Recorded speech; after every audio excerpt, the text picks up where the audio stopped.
Marina had fixed routines. She got up early to run, went to her classes at the university, ate in the cafeteria, and in the afternoon she studied in the library. That way, from Monday to Friday, without skipping a single day. She was studying medicine, and that took up a lot of her time. She didn't have many friends, only two, Lucia and Carmen. They met in high school and got together because the three of them were very lonely. They were unpopular and came from other parts of the country, so they became a family. In them, Marina found something she had never had before, a team. Someone to share her joys, her dreams, and also her worries. At home, she wasn't much for sharing anything. She adored her mother, but she always defended her father. He was an older man, addicted to drinking and with shady business dealings. She had tried to get closer to her father on more than one occasion, but she always ended up asking him to give up the bad life, and that put them at odds again. She hadn't been home since she started university. She talked to her mother every day by WhatsApp, and they made a video call once a week. That was all the contact she had with her family. She was an only child, and her grandparents had passed away, so she felt like an orphan. Even so, at university, she had managed to forget that feeling.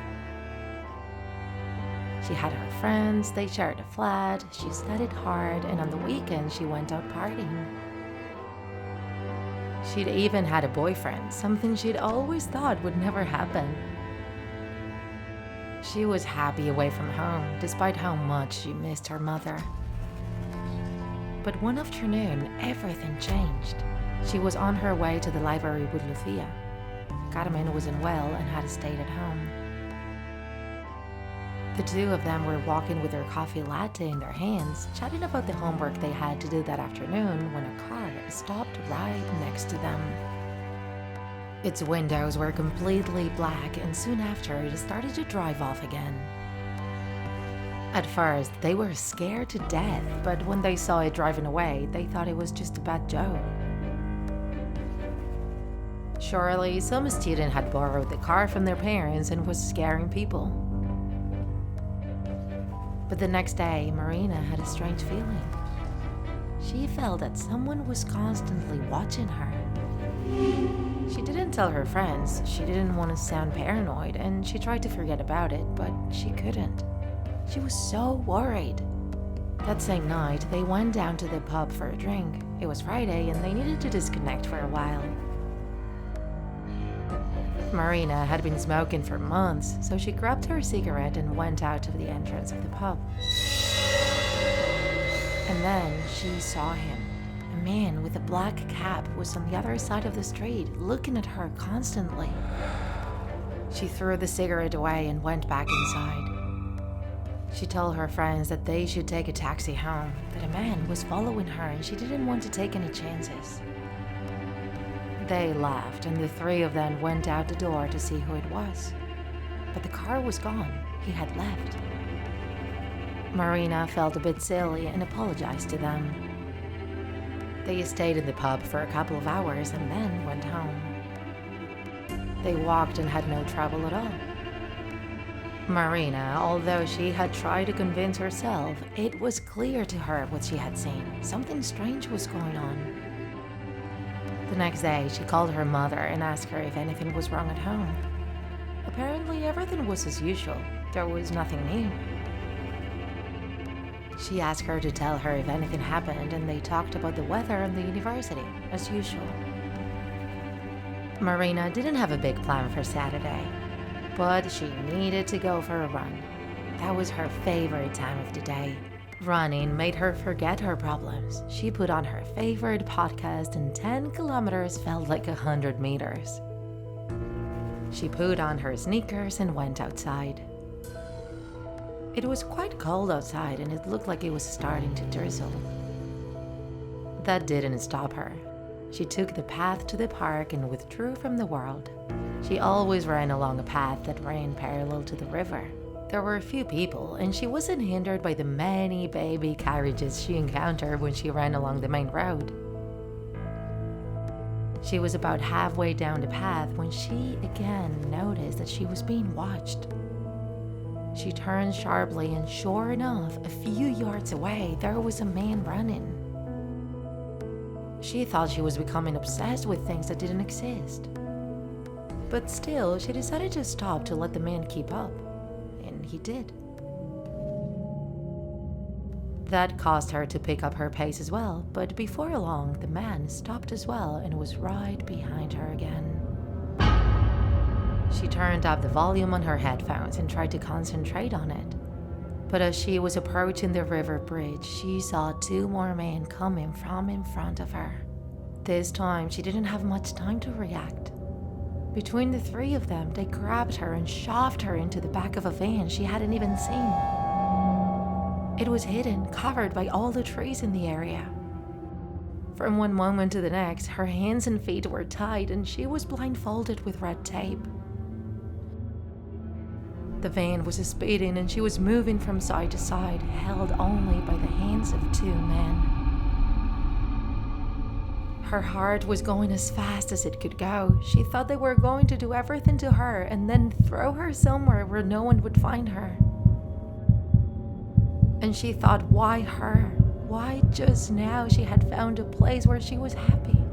On that road, she also thought about her cell phone. She didn't know if she still had it clutched in her arms. She was so nervous that she couldn't feel anything. She couldn't say how long she was in that van, but it seemed like an eternity. When it stopped, she thought that at that moment the worst would come. She wanted to die. All she could think about was that she hoped they would give her a quick death. They got her out of the van and she noticed how her feet stepped on grass. She was in a garden or a field and it smelled of animal excrement, so she assumed that it was a farm. Then they took her down some steep stairs and sat her in a chair. It was very cold down there, so cold that her teeth kept rattling. She heard the men leave and close the door behind them. And she didn't understand anything. Since they had taken her, not a word, nothing. She didn't understand what they were waiting for to do those terrible things to her that she had already imagined and cut her to pieces. She had been waiting for hours. It was getting colder and colder, so she assumed it was already dark. How many hours had she been chained up? She had no idea, but she couldn't wait to pee. Then she started to make as many sounds as she could with the tape in her mouth. But they heard her. A man's voice asked her what she wanted, and she said she wanted to go to the bathroom. But he just laughed and told her she would have to pee herself. That was a terrible humiliation, but in view of the fact that it was probably going to be the mildest thing that would happen to her, she didn't think it was so bad. She was ready to do it when a woman came into the room. She told her that she would help her. That surprised her too.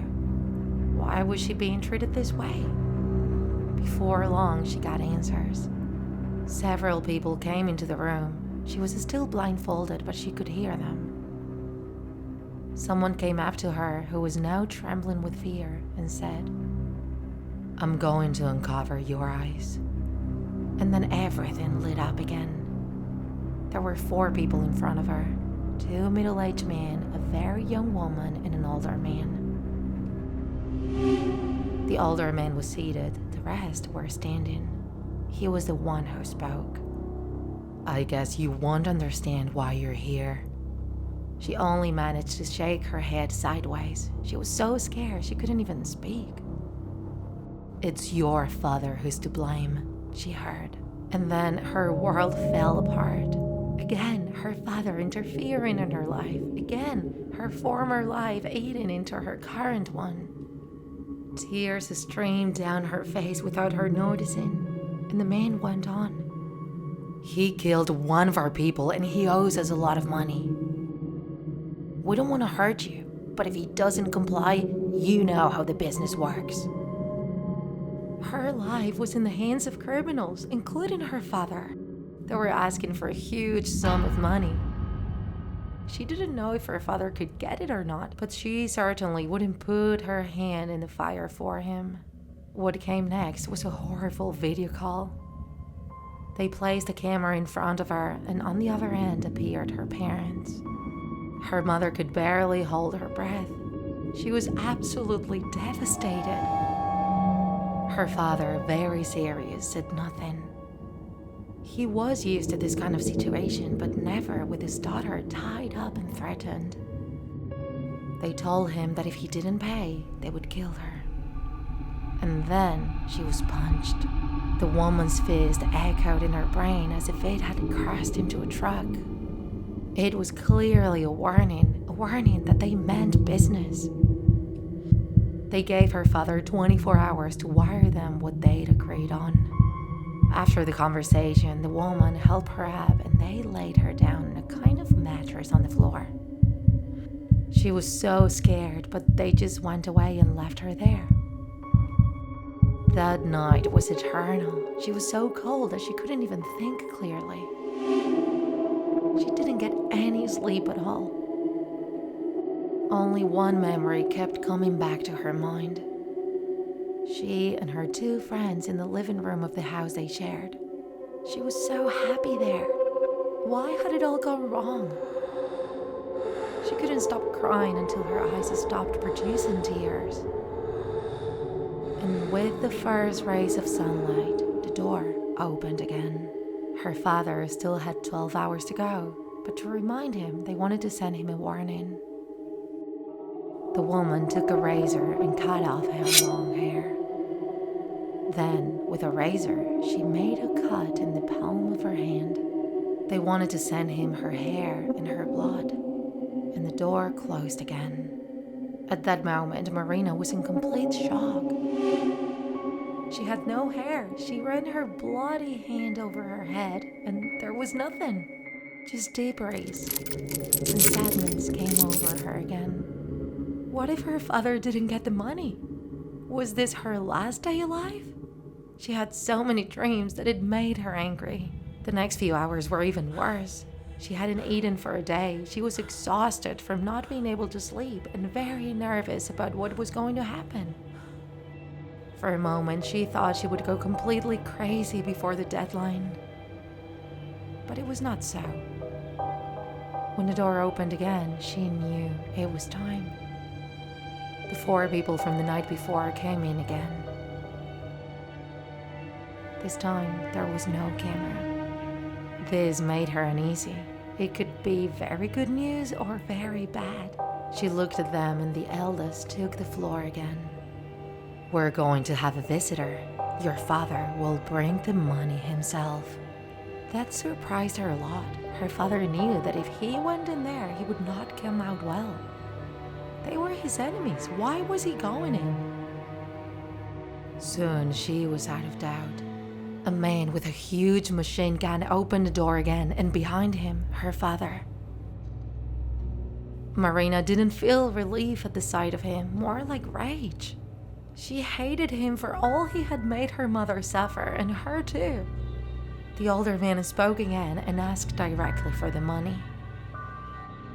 But Marina's father was nervous, and then he said, "I don't have the money." Marina almost fainted. It was the end. Her father kept talking. "I've come to make an exchange. You stay with me and release my daughter." The older man burst out laughing. "Well, if he has a heart," he said. And suddenly he was pacing around the place. He was thinking. It was a long few minutes. Marina knew it could not go well. Then the gentleman said, "All right, we're gonna go outside. I'll let you go, and while you're going, I'll fire my gun. Whoever gets hit, gets hit." That was the cruelest thing anyone had ever heard, but they had no choice. They left the place and both walked in the direction of the only visible exit. Marina could barely walk. Her legs were shaking like jelly. And then, from one second to the next, a gunshot and her father fell to the ground. She couldn't help but look at him and think he got what he deserved. It was the last time she saw him.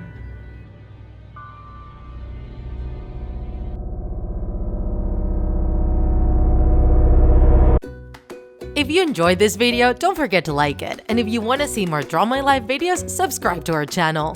See you in the next episode!